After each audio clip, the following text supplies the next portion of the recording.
All right, the Colorado Avalanche, with their 6-game losing streak, that's gone because I was going to say they show up. They don't really show up to a game against Pittsburgh. Pittsburgh is fighting for a playoff spot, and boy, did it show. So the Avs lose this one 5-2.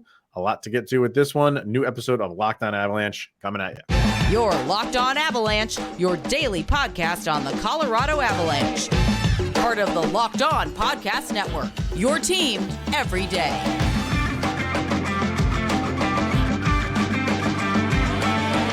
All right, everybody, welcome to the Locked On Avalanche podcast. We're part of the Locked On Podcast Network, your team every day. Thank you for making this your first listen of the day. That is always appreciated. I'm Chris Maselli. With me, as always, is Mr. Shaggy Von Doom, Kyle Sullivan. Make sure to follow us on our social media outlets, LOPN_Avalanche on Twitter, Locked On Avalanche on Instagram. Questions, comments, concerns, and opinions, lockedonavalanche@gmail.com, and follow us on our YouTube channel. Over on the YouTube, hit subscribe, get notified when a new show goes live, and why not subscribe to our subtext? Link to that is in the show notes, where you can converse with Kyle and I one-on-one. All right, sir. The Avalanche with a 5-2 loss to Pittsburgh. So let's dive into this thing because, you heard maybe that at some point, the losing streak or the winning streak is going to end at some point. I don't think they're going to ride this out to the end of the year. But it kind of ended in like spectacular fashion. I just did not like how the Avalanche played this game.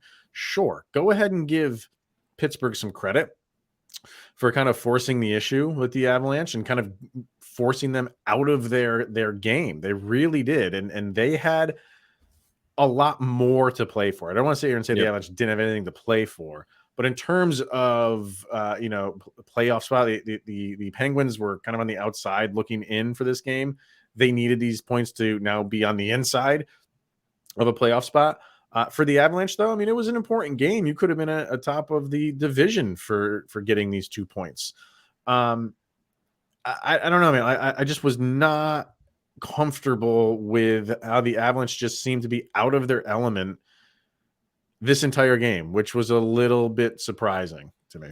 Yeah, it was clear. The first period, you kind of had the feeling like this is going to be a rubber match. I can't wait to see how this breaks. At the end of one, when you get into that period, the intermission, you were excited to see how they would come out in the second period. And then you see where these two teams are. Pittsburgh has lost 4 in a row up until this game. Now they reversed that. Colorado won 6 in a row, doing Avalanche things. Well, coming out in that second period, just doing Avalanche things with a team that is desperate to get back in. Like, this could be the first time that Pittsburgh misses the playoffs since Sidney Crosby has been a member of the Pittsburgh Penguins. That's something you don't want to happen. So they are going to fight tooth and nail. And it also helps that you're toppling the Colorado Avalanche, defending Stanley Cup champions. The Penguins had a lot riding for them. The Avalanche, you could do Avalanche things, but when you're getting hit in the mouth and just that energy and that desperation, you saw that take the Avalanche out of their game, out of sync. The passes were weird. The offensive zone transitions, those ugly things are coming back. It was just a weird second and third period, and the Penguins capitalized. Yeah, the Avalanche flat out just got outplayed. They really did. And even when the game was even, when it was 0-0, and Pittsburgh got 2 goals pretty quickly in that second. You had the Sidney Crosby one where he just turned Sam Girard around, and he had the backhand, which he's so known for. And then Jay Gunsel got one a couple minutes later. Normally you'll see that and be like, man, like, okay, stuff like that happens. But I just, not that I don't want to sit here and say like, oh, the Avs can't come back from that. Sure, they can, but they were going to have to battle to do it. You felt like it was going to be a battle because things were not coming easy for them in this game. And they have been over the last 6 games. They've been in control of a lot of those games. Pittsburgh took control of that game. And once they got the lead, it was a climb. It was a mountain to climb. And sure, they got one back with the JT Confer goal, and then they get another one back a little bit later in the third on the power play from Devon Toews, and like, okay, this is it again. Like it wasn't like I'm going to shut the game off, but you just felt like it's going to have to be a dogfight to get back into it. And then when they gave up the other one on an absolutely beautiful play to Jeff Carter, who we will be talking about in a minute, nothing Georgiev could do on that goal. That was just a beautiful pass and a beautiful redirect to make it 4-2.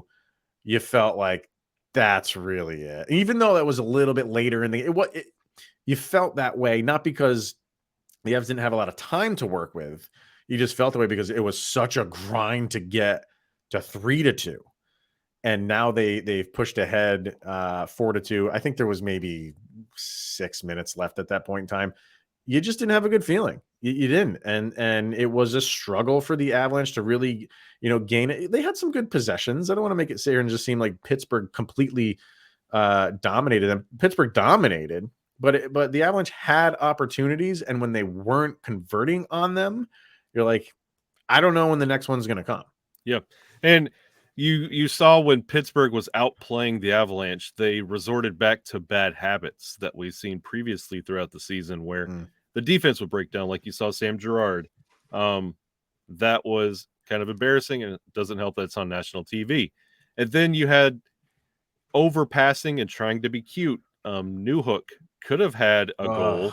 And what is he doing there, man? Come on, Newhook.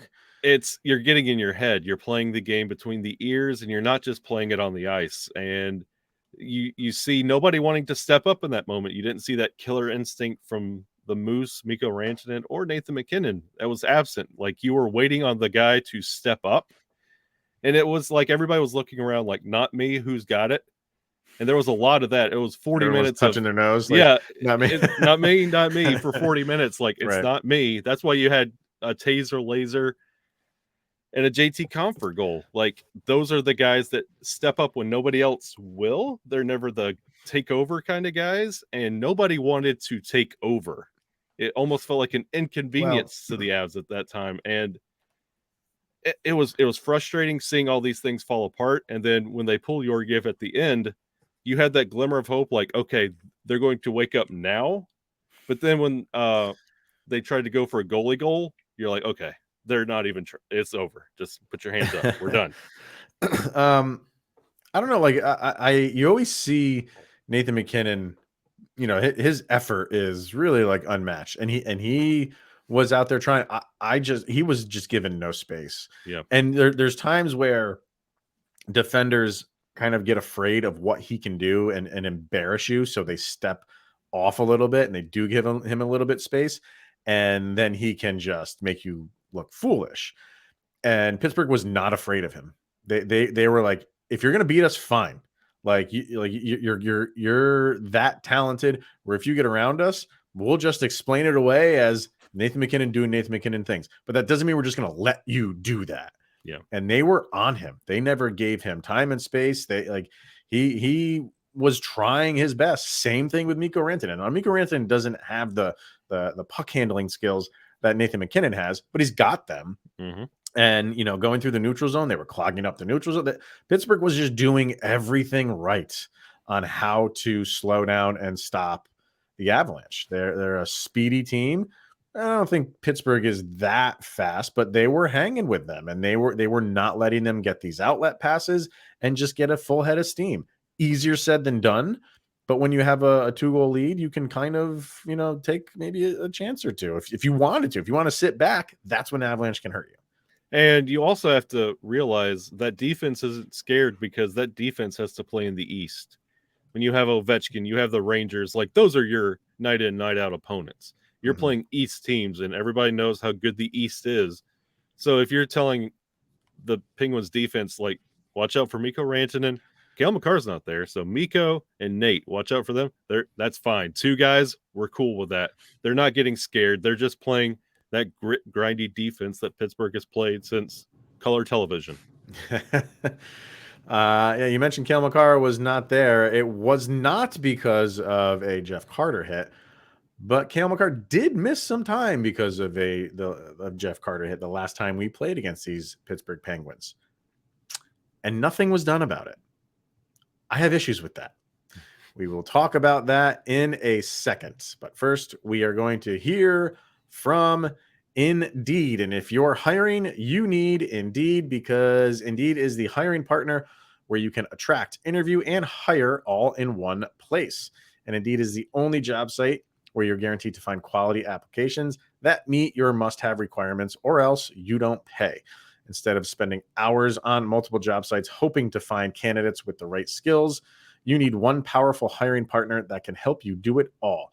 Indeed partners with you on every step of the hiring process.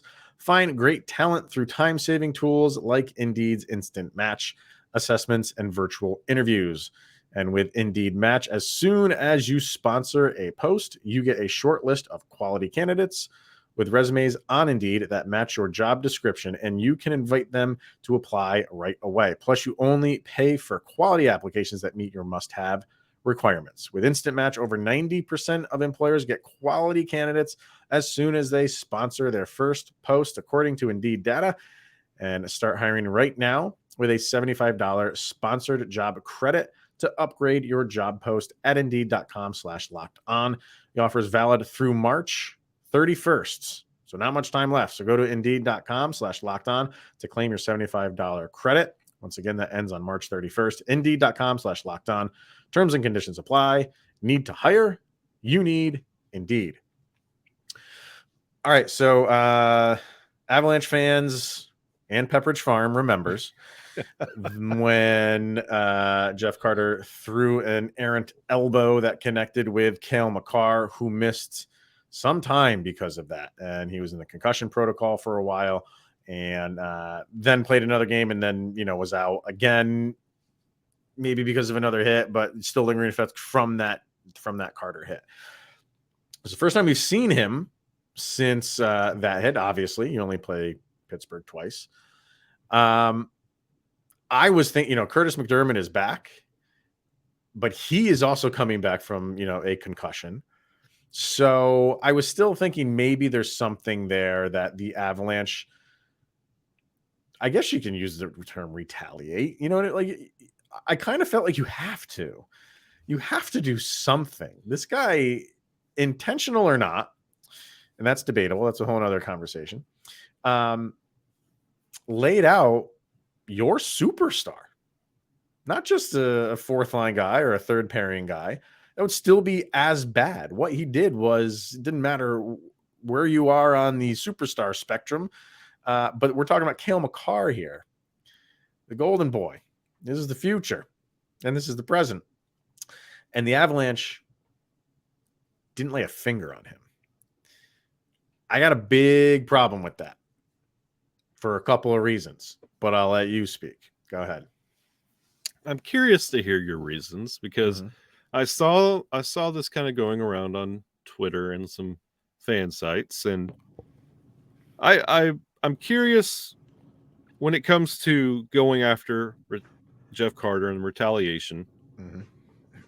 Let's say you lay him out. Let's say you send McDermott after him. Okay. It's 5 for fighting. You start off TNT broadcast, the tilt, the Donnybrook. It doesn't bring Cale Makar back. It's got nothing to do with that, man. But what? Got nothing to do with that. What are you gaining? Like letting him at this point, Cale Makar is out for something else, right?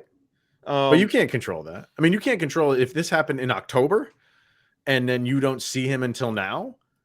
Like I said, Pepperidge Farm remembers. You remember these things, and you eye for an eye. If you ask me, eye for an eye. And no, it doesn't bring Cale Makar back.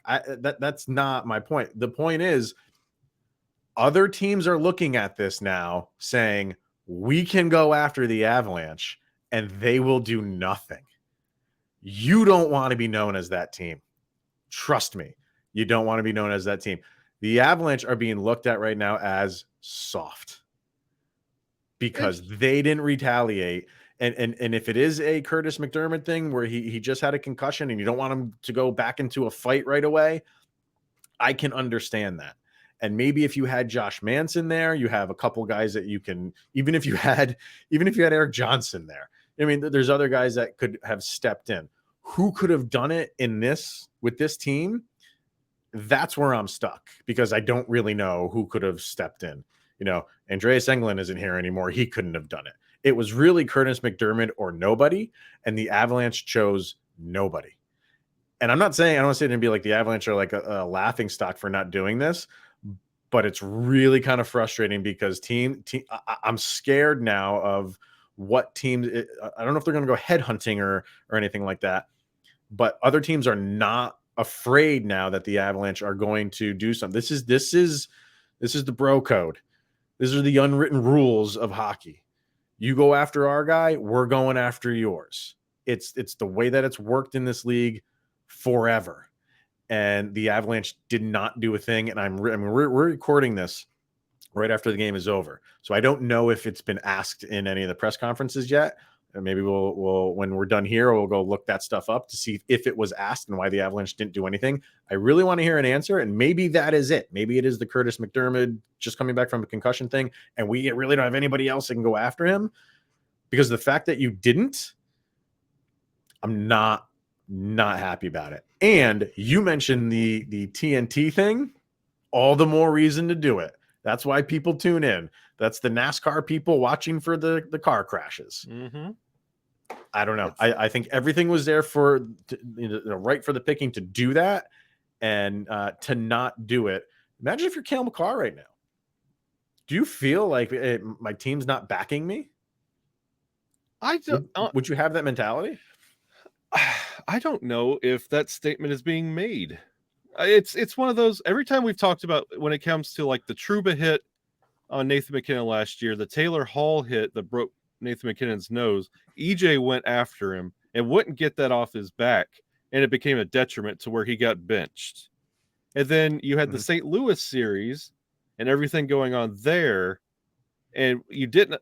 And we used to chalk it up to the Avalanche will hurt you on the scoreboard. And I feel like that is the Colorado Avalanche right now. Because you're not going to put yourself in more of a bind because you see players getting hurt in fights. And with an injury depleted team as it is, what good does it do if you're going to send a Curtis McDermott who's already at 60% to go throw hands and then probably lose him maybe into the playoffs, because we're knocking on the door. No, I mean I get that. I get that part of it. And I'd still do it. I'm just like, and I'm saying this like I love the taking up for your teammate. I'm all about the old school hockey, old time hockey, taping up foil on your knuckles and everything. I just don't know what you would gain from avenging something that if this was fresh, if this was recent, and this wasn't like the reason Cale Makar is long ago. Well, it's not the reason Cale Makar is still out. Like if Cale Makar hasn't played a game since the Jeff Carter hit, I say every reason in the world to do it. He's come back and he's gone back out. I just don't. I would have done it, no matter when it would have happened. The next time you play them, you remember that stuff, right? So during the course of the game, you either do it right in the beginning, get it over with, or the game's out of hand. You know what I mean? Like when the I shouldn't say it's out of hand. When Pittsburgh got the empty net goal, now it's 5-2, right? So it's over. Now do it. Well, then now do it at the end. At that point, it's not so much you're avenging Cale Makar; it's frustration. You're losing 5-2.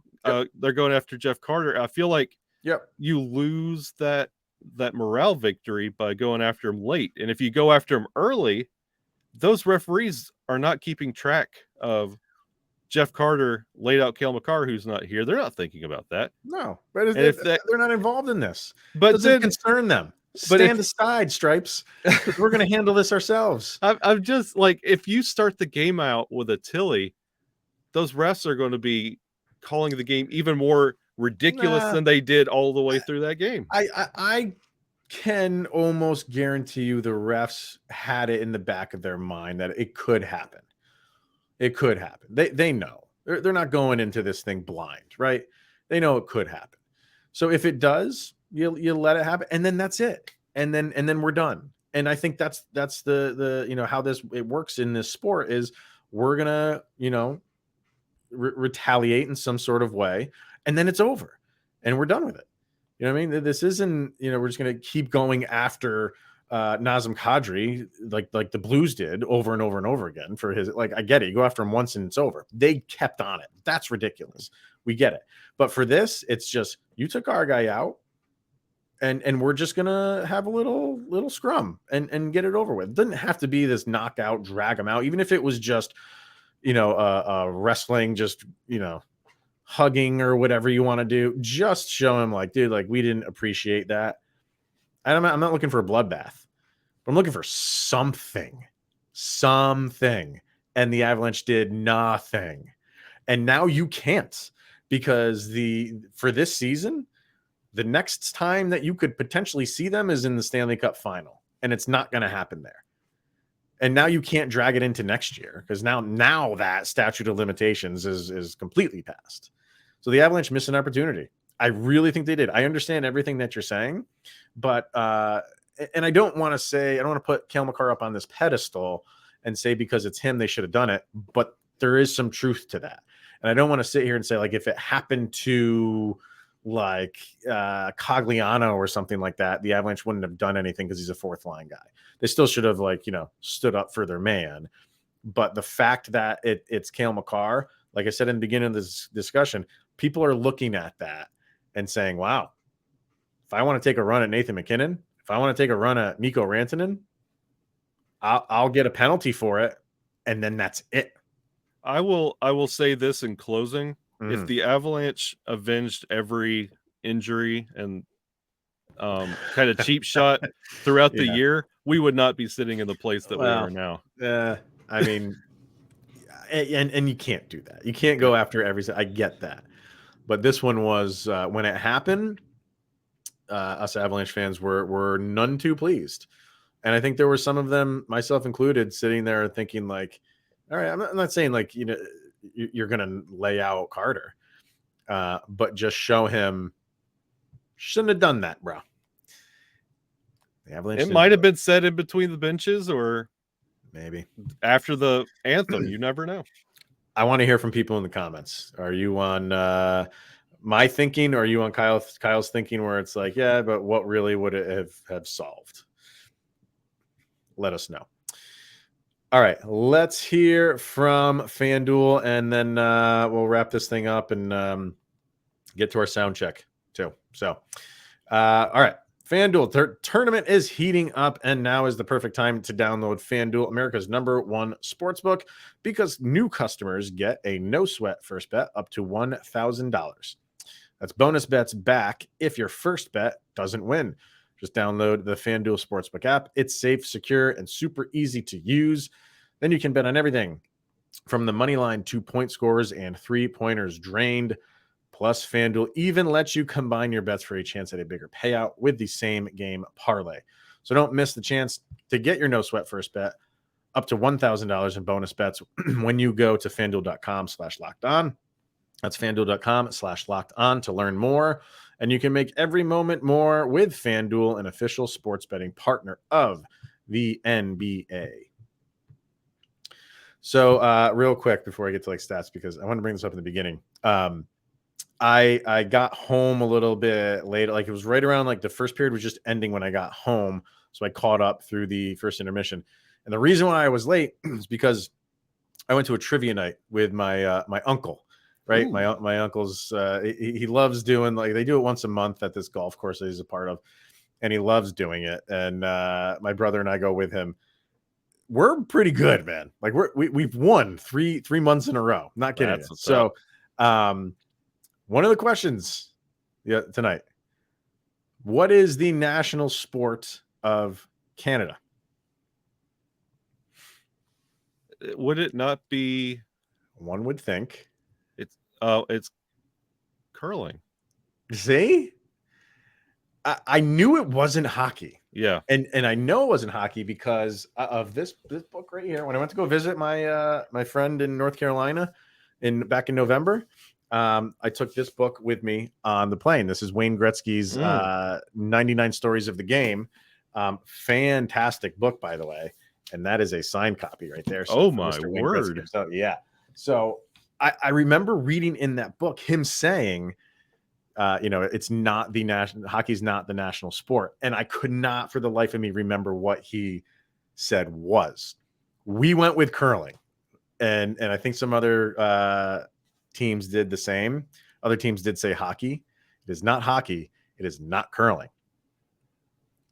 It is lacrosse. Lacrosse is the national sport of Canada. Useless information 101 that you get here. That's not useless. I mean, that's kind of interesting, but wow. Yeah, right. There you go. So let me bring up the stats from this game that is not the national sport of Canada. The Penguins with 45 shots on goal. Yeah. That hasn't happened in a little while for the Avs. And the Avs did get 30. Okay. Can live with that. Your faceoff percentage was 59% to 41% in favor of the Penguins. The Avalanche did go 1 for 3 on the power play, while the Penguins went 2 for 4. And man, did it really upset me that the Avalanche did not get that high sticking call. That the stick came up and nailed Bowen Byram. They were on a penalty. They were on a power play. That would have brought them into a 5-on-3 to start the third period. Don't tell me that wouldn't have been a big deal for them to get hopefully an early goal in the third period, and then you have that entire period to work with to get the equalizer. I don't know how they missed it. It was open ice that was happening right on the blue line. You saw Byram's head just snap back. No call. Yeah, don't know why. And there was a lot of dumb penalties the Avalanche incurred early in that game, and you thought of reaching by the Avs. You would have thought that Bo Byram call would have been a makeup at some point or justified a makeup, but no, that it did not happen. No. So the Avs did not do themselves any favors when it came to dumb penalties. No, but they started. They kind of hit a little bit of a stride in the third when they got that power play goal by Toews, which was like a sweep shot almost. It was a weird looking shot by him, but he got it through. And they were starting to pick things up a little bit, and then the Penguins get that fourth goal, and that was just the backbreaker. Nathan MacKinnon is now at 90. He's got 90 points on the season, so a handful of games to go. Can he get 10 more points? I definitely think he's on his way to 100. What do you think? Look at who they're playing this weekend. So he could get it this weekend. Yeah. 5 points. All right. So if you don't know, the Avalanche are playing a home and home with a day off in between against Arizona. Has been our kryptonite for the past year and a half. So it's no guarantee, but coming off of this loss, maybe Nathan MacKinnon gets a little bit angry and goes double nickel on shake the magic 8 ball. The signs are looking good. And point wise for the Avs, you had Nichushkin, McKinnon, Comfer, all with assists, and then Comfer with another goal, and Toews obviously with the power play goal. So that was really it. Just one of those games that's the Avs were off their game. Newhook with 18 minutes of ice time. And that pass, which is going to haunt me, right in the slot. A nice pass. I mean, it wasn't a perfect pass from McKinnon, but it was nice enough where he should have just at least threw it on net, dude. But he tried to make a fancy pass over to Mikko Rantanen and got intercepted. Yeah, I don't know how much of Newhook's minutes have anything to do with Erod. Darren Helm returns quietly to like 7 minutes. That was like a WrestleMania return. Like that was just out of nowhere. Like, hey, by the way, Darren Helm playing. Yeah, you're like, whoa, okay, let's go. Yep. So it's over. The streak is over. And just start another one up, end the season on a high note, and you can do that right now. 2 games against Arizona. Let's get to our last point of business, which is our Locked On Avalanche sound check. Kyle and I pick one song each that we feel best summarizes the most recent game These songs go up on a playlist over on Spotify. Just search for LOA Soundcheck. This is volume number 2. So what do you got for this one, sir? Avs and... Sorry, I'm looking up my song. Oh, you're the Avs and Penguins. And Penguins, go ahead. Soundcheck would be, everybody look at the standings. Mm-hmm. Put this song on in the playlist. This is Cake with I Will Survive. Great version of the song, by the way. It's a really great version of the song. And it's a good, like, put everything in perspective. Like, yes, the loss was not great, but we are still okay.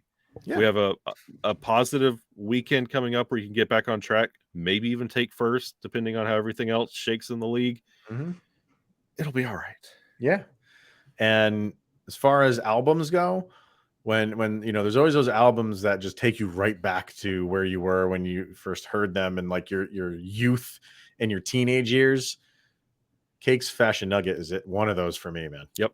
Definitely one. Like that is an all-time fit. Probably a top 5 album for me all time. Absolutely. I remember buying that album at FYE with my last $20 I had from my job. Bought it with all of the 007 theme songs. Mm-hmm. I got those 2 CDs with my $20 bill. That was $20 well spent, sir. Yeah. So good. So good. I am going to kind of circle back to, if you couldn't tell, I was a little bit upset over this non-fighting that the Avalanche did or did not do with Jeff Carter. So I'm going to continue that frustration and summon the one and only Marilyn Manson. And he's got a song called Use Your Fists and Not Your Mouth. That's really what I wish the Avalanche did was use the yapping. I'm sure there was some yapping going on, but you needed to do more than that. You needed to use your fists. Marilyn Manson made this song for me on this specific day. I should have went with Why Can't We Be Friends and just been Shaggy Von Pacifist over here. So go check those songs out. And so all right, that's going to wrap it up for today, everybody. Fire away in the comments. What are you feeling? It's a loss. It's not like, I think Kyle's song is a perfect song. Like, we will survive. Everything's okay. But the Avs were definitely out of their element. So all right, we will be back, and we should be back tomorrow. I got some stuff going on at work, but depending on how the day goes, we should be back tomorrow. If not, we might even do a show because the Avs are playing 2 against Arizona. Maybe we'll do a weekend show. I don't know. We'll just have to see how this thing plans out. One way or another, we will be back. But as far as this show goes, thank you for making it your first listen of the day. Obviously, that's always appreciated. And he is Mr. Shaggy Von Doom. Kyle Sullivan. I'm Chris Maselli. This is the Locked On Avalanche podcast. Thanks for tuning in, everyone. We'll see you later.